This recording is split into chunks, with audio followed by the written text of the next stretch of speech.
নমস্কার, কেমন আছেন সবাই? আমাকে যারা চেনেন না তাদেরকে বলে দিই, আমি মুক্তি। আমি প্রায় সময় ভিডিও নিয়ে আসি, কিন্তু আজকে একটা অন্যরকম ভিডিও নিয়ে আপনাদের কাছে এসেছি। ক্যাম্পবাগানের মুখে যে আমার একটা দোকান আছে সেটা আপনারা অনেকেই জানেন, আর যারা জানেন না তাদেরকে একটু বলে দিই, ক্যাম্পবাগানের মুখে আমার একটা দোকান আছে। এই যে দেখতে পাচ্ছেন শান্তিবন ফ্ল্যাট, শান্তিবনের পাশ দিয়েই এই যে ক্যাম্পবাগানের যে মুখ আছে, মুখেই আছে প্রথমে পরোটার দোকান আছে, সেটা হচ্ছে নারীদির পরোটার দোকান। আর তারপরেই আছে এই যে আমার দোকান। এখানে কিন্তু ভাত রুটি সবটাই পাওয়া যায়।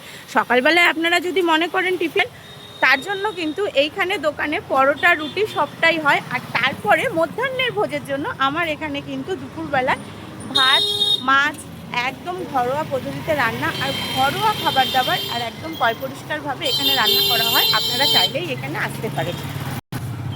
আর আরেকটা কথা, এখানে কিন্তু রাত্রেবেলায় রুটিও পাওয়া যায়। এই যে দেখতে পাচ্ছেন প্রচণ্ড গাড়ি যাচ্ছে। আগে কিন্তু দোকানটা একদমই ভাঙা ছিল, একদমই ভালো ছিল না। এখন কালকে আমি দোকানটাকে ঠিক করেছি, আর ওই যে ওপরে ফাঁকা জায়গাটা দেখতে পাচ্ছেন, সেখানে আমি একটা দোকানের নাম দেবো বলে ঠিক করেছি। প্লিজ আপনাদের কাছে একটা রিকোয়েস্ট থাকবে, আপনারা প্লিজ একটু বলে দেবেন এই দোকানের নামটা কি দিলে ভালো হয়। এই ব্যাপারে যার যা মত আছে প্লিজ একটু কমেন্ট করে জানাবেন। আর আজ দুপুরবেলায় কি রান্না করেছি সেইটা কিন্তু একটু পরে আবার ভিডিও করে ছাড়বো। এখন আপাতত এইটুকু বলে দিই যে আপনারা যদি মনে করেন দুপুরবেলায় ভীষণ ভালো আর ঘরোয়া পদ্ধতির খাবার খেতে চান, তাহলে কিন্তু প্লিজ আমার সাথে একটু যোগাযোগ করবেন। আমি যখন ওপরে নাম দেব তখন কিন্তু ফোন নাম্বারও দেবো। ইভেন আরেকটাও সুবিধা আছে, আপনাদেরকে খেটে এখানে এসেও খেতে হবে না।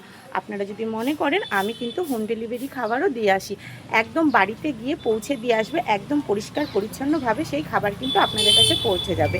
এখন নমস্কার।